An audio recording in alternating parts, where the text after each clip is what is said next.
The warning came not from a watchman, not from a bell, but from the goats.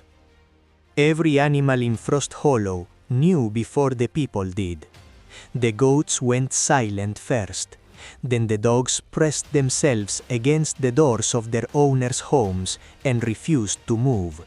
And then the wind changed direction in a way that had nothing to do with weather and everything to do with intent.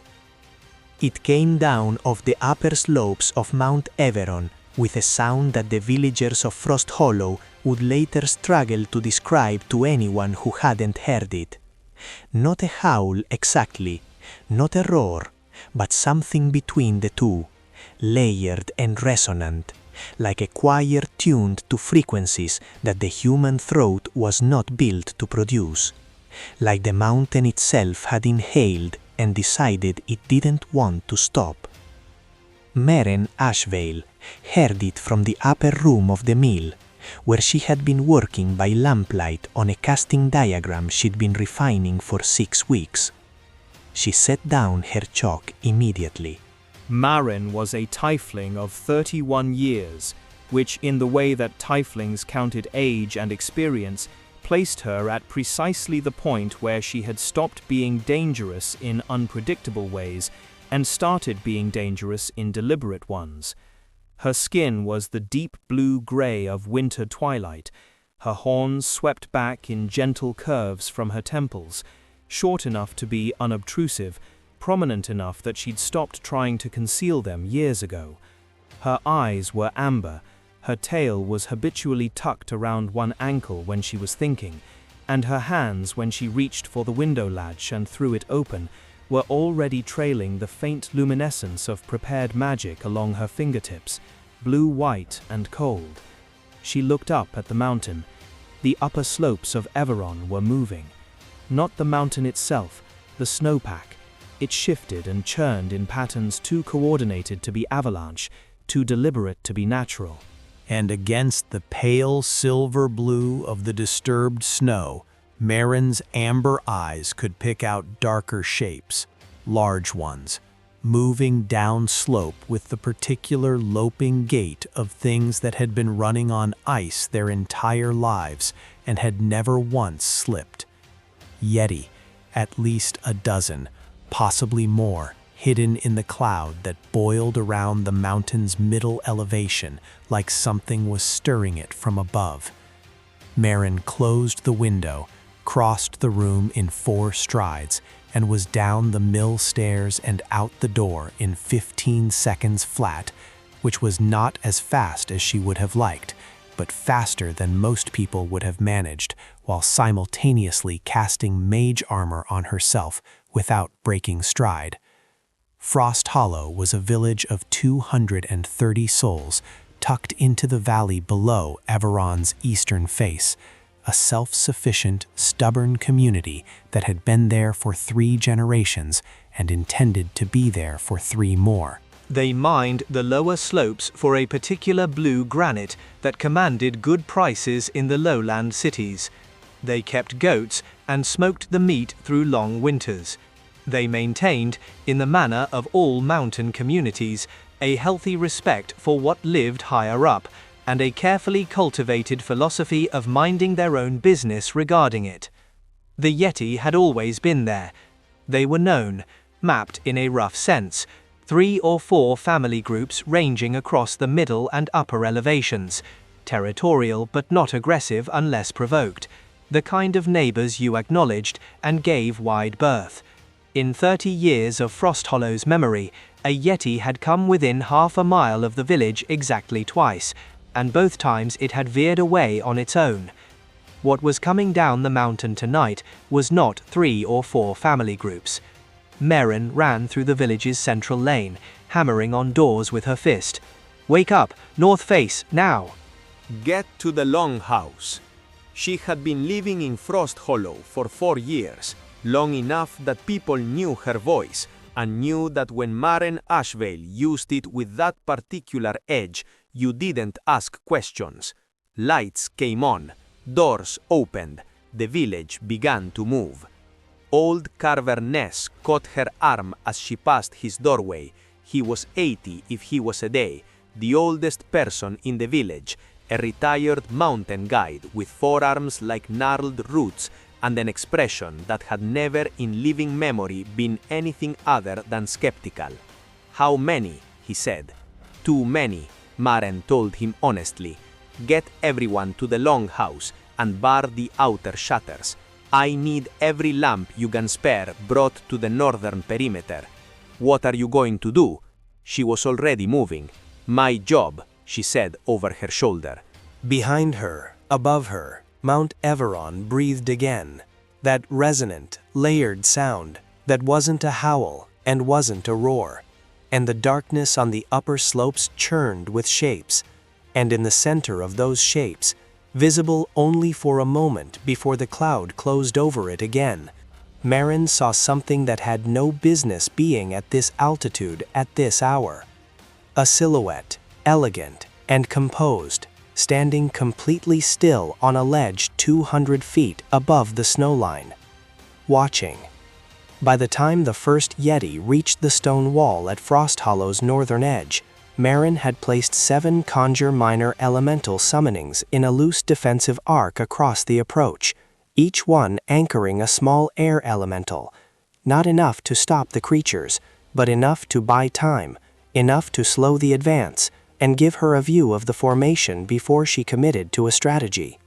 Strategy was everything for a conjuration specialist. Direct combat was a last resort, and a confession of failure in planning. She stood on the wall's walkway, a narrow path of packed stone 4 feet wide, and watched her elementals harry the first wave with cold logic. The Yeti were wrong. That was the word that kept surfacing as she observed them. Wrong. Not in behavior only, though their behavior was deeply anomalous. The coordinated column advance, the deliberate spacing, the fact that they hadn't stopped to react to the elementals with the territorial fury she would have expected, but in something more fundamental. Their eyes. Yeti eyes, in her experience and in every bestiary she'd studied, were pale gold or occasionally pale blue, reflecting the ambient ice light of their environment. These Yeti had eyes that were wrong color, too pale, unnaturally uniform, like light seen through frosted glass rather than the warm animal glow she expected. She recognized the quality of that wrongness from her study of compulsion magic. She had written a paper on it 7 years ago at the Sylvain Academy. Eyes that reflected the will of someone else rather than the creature's own intent looked exactly like that. Someone had bound these Yeti. Not lightly, not temporarily. This was deep compulsion, the kind that took significant magical power and deliberate preparation, and the kind of disregard for another creature's autonomy that Maren found professionally and personally deeply offensive. She cataloged what she could see from the wall. Roughly 20 Yeti in the visible force, with more sounds suggesting additional units flanking around the eastern approach. They were not attacking the wall directly, they were probing it, testing, which meant they were operating with tactical instruction. Wild creatures didn't probe defensive lines.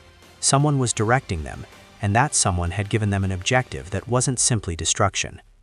The silhouette she'd seen on the ledge, standing still, watching. They're looking for something, she thought. They're searching, not raiding. That reframed everything. Maren descended from the wall, crossed to the longhouse at a fast walk, and found Carver Ness and village head woman Sigrid Blackthorn organizing the interior, the children in the back room, the adults armed with whatever they had, a collection of axes and hunting bows, and 2 actual swords, which in any reasonable tactical assessment would do precisely nothing against a full-grown Yeti. "They're not here to destroy," Maren told Sigrid without preamble. "They're searching for something. Do you know what it could be?" Sigrid was 52, broad-shouldered, with silver streaks in her dark hair, and the face of someone who had made hard decisions for a long time and had not particularly enjoyed any of them. She looked at Maren with an expression that walked the line between trust and apprehension. "There's the old things," she said, "from before the village, the Everoni relics." "What relics?" Sigrid exchanged a glance with Carver Ness. The old man's expression had shifted from skeptical to something Maren hadn't seen on his face before. Careful, guarded. "The Everoni were here before us," he said. "Before anyone, maybe. A people of the high ice, the old stories say. They had instruments, tools for speaking with the mountain spirits." Maren felt something tighten at the base of her skull. What kind of instruments? Silence. Outside, one of her air elementals discharged with a sound like a thunderclap, dispersed. The yeti were pressing the eastern flank harder. "There is something in the vault under this building," Sigrid said quietly. "We don't touch it. We don't discuss it with outsiders. It's been there since the founding. Carver's mother told him about it, who was told by hers." "I need to see it," Maren said, "right now." The vault was barely large enough to call a room, a stone chamber beneath the longhouse floor, accessible by a hatch that hadn't been opened in years. Sigrid brought the lamp. Maren brought herself and her still glowing fingers. On a shelf of carved granite, wrapped in oilcloth that had stiffened with age but held its shape, was a flute. Maren unwrapped it with the care she gave to all old things, and held it up to the lamplight. Bone, she thought at first, but no, it was too white, too fine-grained. Ice crystal. Actual ice, but changed, stabilized into a material harder than steel, threaded through with the silver veins of an enchantment so old it had become structural rather than active, woven into the object's nature rather than cast upon it. It was carved with markings she recognized from fragments of Everoni archaeological documentation as connected to their spiritual practice, specifically to their tradition of what the old texts called voice weaving, the art of speaking with the mountain's elemental spirits. A pan flute. 7 pipes of varying length, each one tuned, she realized, as she held it closer, and the faintest possible resonance hummed up through her fingers. Not to a musical scale, but to a magical one. Each pipe attuned to a different aspect of cold elemental energy.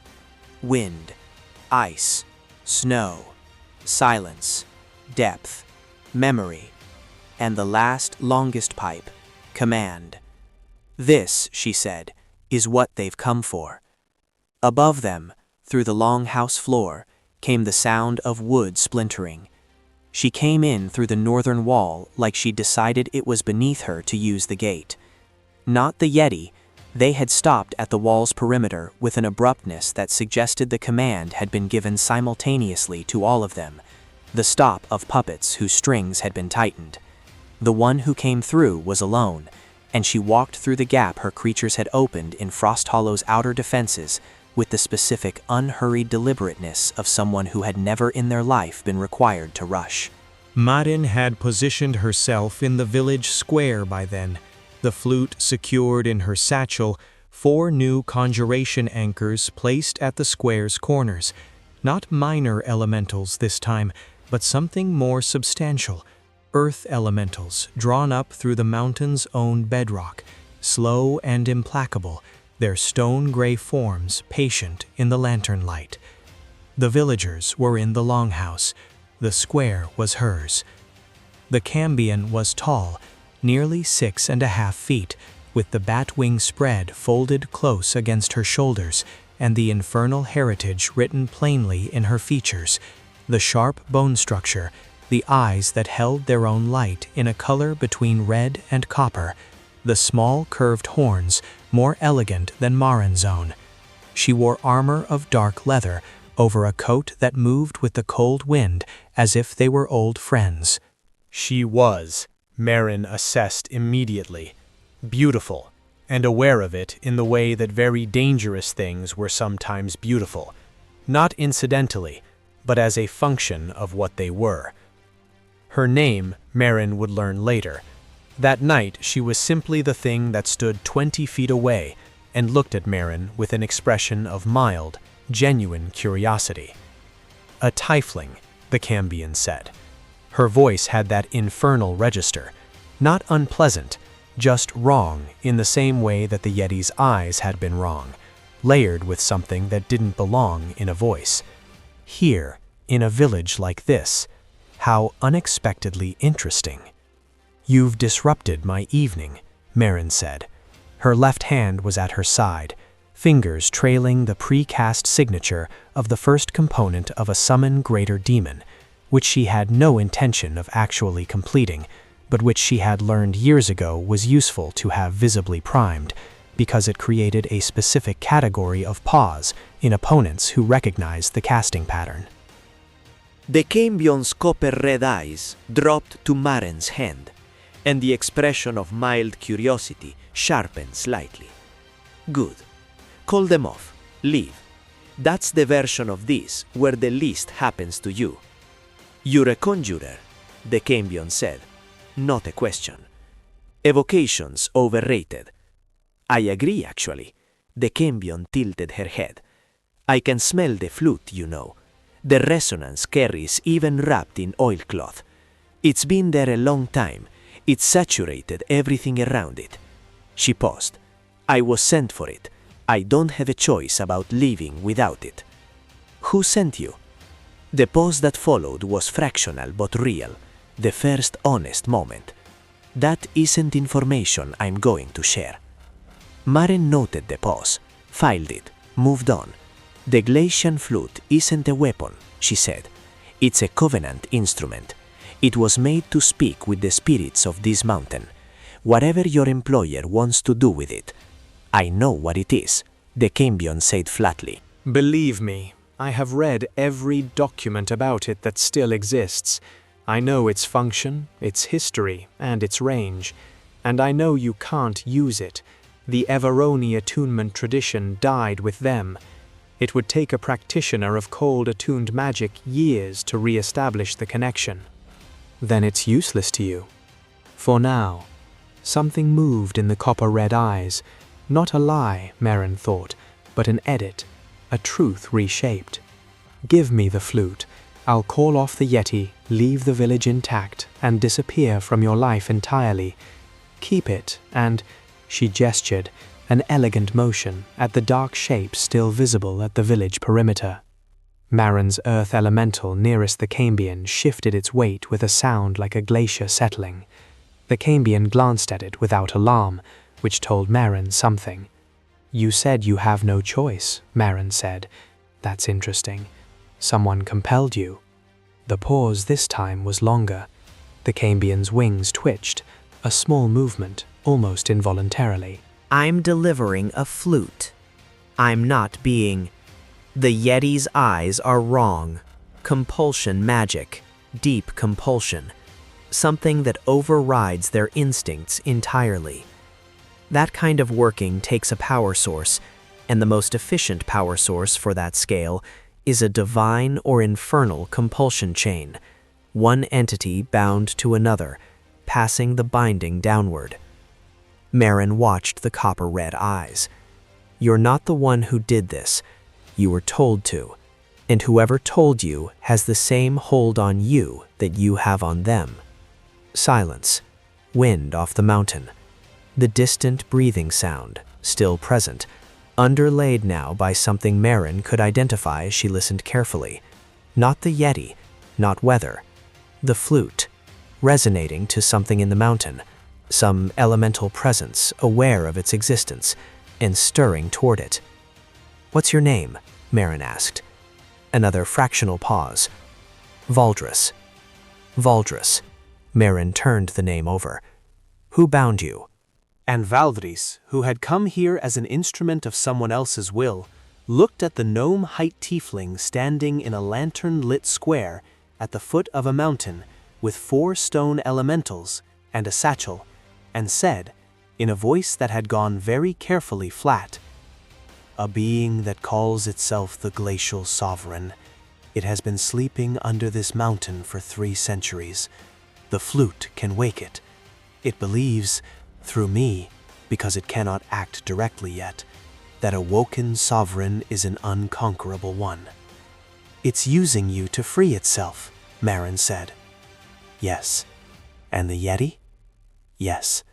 And you came here tonight because if you don't deliver the flute... Yes, Valdris said quietly. So you understand my position. Maren understood her position perfectly. She also understood something else, which was that the Mount Everon, resonating in her satchel, had been pulsing harder for the last 30 seconds, and the pulse was not random, it was rhythmic, it was a response. Something under the mountain had sensed the flute and was reaching toward it through the stone, and the reaching was pulling at the flute's command pipe in a way that Maren could feel in the bones of her hand where the satchel rested against her hip. If the sovereign got the flute, even through Valdris, even at a distance, the command pipe would give it a reach it didn't currently have. The yeti were a test of Valdris's compliance. What came after would be different. I can break the compulsion, Maren said. Valdris stared at her. Not quickly, not here, tonight, while your yeti are standing at my walls, but the chain you've described is a compulsion structure. It has anchors, and anchors can be severed. Maren's tail, coiled around her ankle, had gone still. She was thinking very fast and trying not to show it. The sovereign is using the compulsion chain to reach through you toward the flute. If we sever the chain before the sovereign makes contact, the sovereign will react. Yes, Maren agreed. That's the dangerous part. She looked at Valdris steadily. Are you willing to be the dangerous part with me, or are you going to stand there while it happens to you regardless? The wind moved between them for 3 long seconds. What, said Valdris carefully, do you need me to do?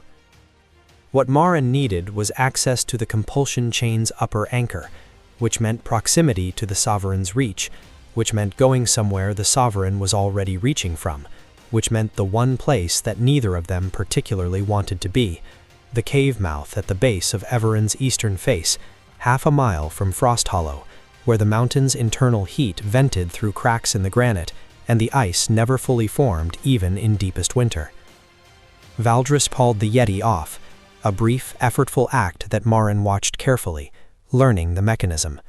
The compulsion ran through Valdris like a conduit. She didn't command the yeti so much as relay the sovereign's commands through her own binding, and pulling that relay back was clearly uncomfortable. The yeti retreated up the slope without drama, which was somehow more unsettling than if they'd fought. The village was silent. They moved fast, Maren with her satchel and her prepared conjurations, Valdris with her wings half spread for balance on the icy slope, both of them quiet in the way that people are quiet when they are aware of a thing listening beneath their feet. The cave mouth was exactly as the geological surveys Maren had read described it, a narrow opening in the mountainside, rimmed with permanent ice that had been there so long it had taken on the amber tinge of very old glacial formation, threaded through with veins of the same silver blue that ran through the flute. The mountain's breath came from it in slow exhalations, warmer than it should have been, scented with something ancient and mineral. The anchor will be in there, Maren said. The sovereign's compulsion needs a physical anchor to maintain its upper end. It can't project from the depths without one. Something is embedded in the stone near the entrance. How do you know? Because compulsion architecture at this scale always needs an anchor point in the material plane. It's a weave limitation. She glanced at Valdris. Every chain has a weak point. This one's is spatial. Inside, the cave opened into a low-ceilinged passage that widened after 20 feet into a chamber. Not carved, entirely natural, but shaped by something other than simple geology. The walls had the same flowing quality as places where powerful elemental energy had been present for a very long time, worn smooth by forces that weren't wind or water. And at the chamber's center, embedded in the stone floor so that only its upper surface was visible, was a shard of glacier ice, but wrong, like the yeti's eyes, too pale, too uniform, carrying in its depths the same shadow quality that Maren had learned to read as divine compulsion at its anchor point. She felt the pull through the flute the moment she saw it. "Don't let me take the flute out," she said to Valdris. "What?" "The sovereign is pulling at the command pipe through the shard. If I open the satchel anywhere near it, it might be able to establish the contact it needs. Don't let me open the satchel, regardless of what I tell you." She met the Cambion's copper-red eyes. "Do you understand?" Valdris looked at her for a long moment. "You're trusting me with a significant amount here." "Yes," Maren said simply.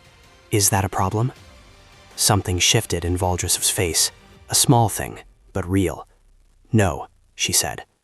Maren knelt beside the shard. She pulled her chalk from her coat and began drawing a containment diagram on the stone floor around it.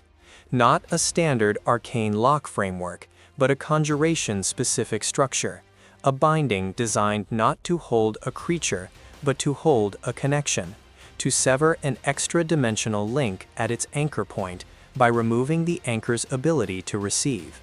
It was complex work, and she did it fast, which was not ideal, but necessary. The Sovereign noticed. The temperature dropped 15 degrees in 6 seconds. The cave walls groaned. From the deep passage beyond the chamber came a sound that was recognizably related to the sound the mountain had made at the beginning of the night. The same layered, resonant, not howl, but closer, more real, stripped of whatever mediation had softened it before. The sovereign's reach increased. Maren felt the compulsion pulse through the shard toward the satchel on her hip with the force of something that had been waiting for 3 centuries and had very strong opinions about not waiting any longer. She felt the desire to open the satchel. It was not subtle. It moved through her like a physical urge, a perfectly reasonable thought that arrived wearing the disguise of her own intentions. Just take out the flute, just for a moment, just to examine the resonance. Valdris's hand closed on her wrist. Not hard, just present. An anchor of a different kind.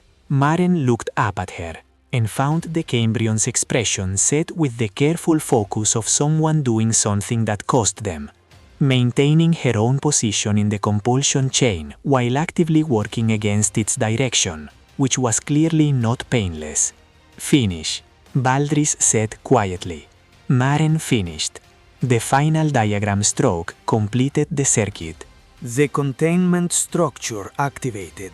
Maren felt it engage the way she always felt her conjurations engage, a specific internal click, like a lock finding its position. The shard went dark. The pull through the flute stopped instantly, and from the deep passage, the resonant sound rose to a crescendo that vibrated the entire cave and then stopped. Not silence, something more absolute than silence, the way the air feels after a very long storm ends and takes all its sound with it. The compulsion chain, severed at its anchor, collapsed from the top down. Maren saw the moment it left Valdris, watched the Cambrion's breath come out in a long, shaking exhalation, watched her hands unclench, watched the rigid set of her wings relax by increments as something that had been gripping her for what Maren suspected was a very long time let go all at once. Valdris sat down on the cave floor. Maren sat down across from her. For a while, neither of them said anything. Outside, up the slope, the yeti were silent. Free of the binding, they would return to their ranges, confused and possibly disoriented, but unharmed, their own natures restored to them. "Will it wake?" Valdris asked finally. "The sovereign?" "Not without the flute, and not with the anchor severed. The compulsion was the mechanism it was using to reach the material plane. Without that reach, it's contained again." Maren paused. "For now. It managed to establish one before, which means it can establish another, given time and the right conditions. The flute needs to go somewhere that isn't here." "Where?" "I know some people," Maren said. "Archivists, warded repositories, places where something can be kept and studied without being used. She looked at the flute's outline through the satchel's oilcloth wrapping. It deserves to be understood. It was made with care. The Everoni made it to speak with the mountain spirits, not to dominate them. The command pipe was a defense mechanism, not the purpose. She paused again. Things built with good purpose shouldn't stay parried. Valdris was quiet for a long moment. The Sovereign will have left records of me in its compulsion network, people who might know I failed. Do you have somewhere to go? Another pause, this one with a quality that told Maren more than words would have. No.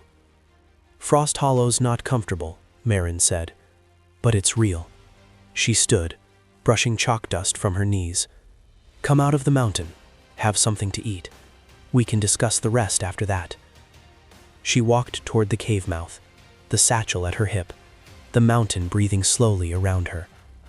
After a moment, she heard Valdris get up and follow. Outside, the stars over Everon were extraordinary.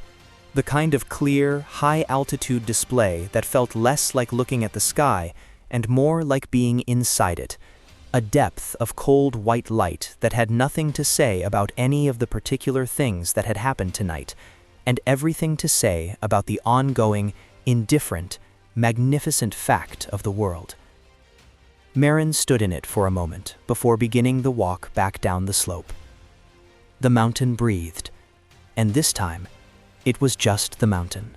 6 days later, a courier left Frosthollow, carrying a sealed oilcloth package bound for the archival house of Corinthal, in the lowland city of the same name, a repository of ancient instruments and covenant artifacts, whose head curator had been corresponding with Maren on matters of Everoni archaeology for 3 years, and whom Maren trusted, with the specific cautious trust she extended to people whose scholarship she had independently verified, to understand that Everon was not something to be unlocked, but something to be listened to, carefully and patiently, in the way the Everoni had intended. The accompanying letter ran to 11 pages and included a full structural analysis of the flute's 7-pipe attunement system, Maren's notes on the glacial sovereign's compulsion architecture, and a strongly worded recommendation that any future attempt at reattunement be undertaken only with the explicit cooperation of the mountain's own elemental spirits, who were, Maren wrote in her precise, slightly small handwriting, the appropriate parties to consult on questions of their own home, and had, in her observation, strong opinions about being spoken at rather than with. In Frosthollow, the outer wall's northern section was being repaired. Carver Ness was directing the work with the authority of someone who had been doing structural things for 80 years and was not going to accept a substandard joint. The villagers worked steadily. The goats had come back out. Valdris was helping with the wall. This had not been anyone's plan. It had emerged organically, the way things did in small communities where everyone was necessary. Valdris had height, which was useful for reaching the higher joints, and she turned out to have opinions about stonework that were, surprisingly, not uninformed. She said little that was personal. She worked. The villagers, who had spent a night with Yeti at their walls and come out the other side with their homes intact, were the specific kind of pragmatic that a hard environment produced, and they did not ask questions they didn't need answered. Maren watched from the mill window, chalk and journal on the table beside her, and thought about compulsion chains and covenant instruments, and the way that things built to speak with rather than over something tended, when handled rightly, to still be useful centuries after the hands that made them were gone. Sigrid knocked on the mill door at midday and came in with 2 cups of something hot and the expression of someone who had a question she'd been holding for several days. "The Cambion," she said. "She staying?" "I don't know," Maren said honestly. "She fixed the joint on the eastern corner better than Edric could have. She has good hands." Sigrid set one of the cups on the table. "You trust her?" Maren considered this with the seriousness it deserved. She held my wrist when I needed to be stopped, she said, in the cave. She could have let me open the satchel. She didn't. She picked up the cup. I don't know what that becomes, but it's a start. Sigrid nodded, the nod of someone who understood the arithmetic of trust in hard places. Outside, the wall was going up stone by stone. Above it, Everon stood in its permanent snow, vast and cold and its own, the cave mouth a small dark mark on its eastern face, the sovereign sleeping below in the dark and the silence, contained, for now, by the severed chain and the absent flute. On her workbench, between the chalk and the journal, Maren had placed a small sketch she'd made the night before, the 7 pipes of the Mount Everon, rendered in careful detail, labeled in Everoni script with the aspects each was tuned to: wind, ice, snow, silence, depth, memory, command. Underneath the sketch, in her own handwriting, she had written, "The last pipe is only the last because the first 6 must come before it. You cannot command what you have not first understood." She drank her tea. The mountain breathed. In the village square below, someone laughed at something Valdris had said, a surprised laugh, the kind that comes out before you've decided whether to let it, and Maren smiled without knowing she was doing it, and turned back to her work.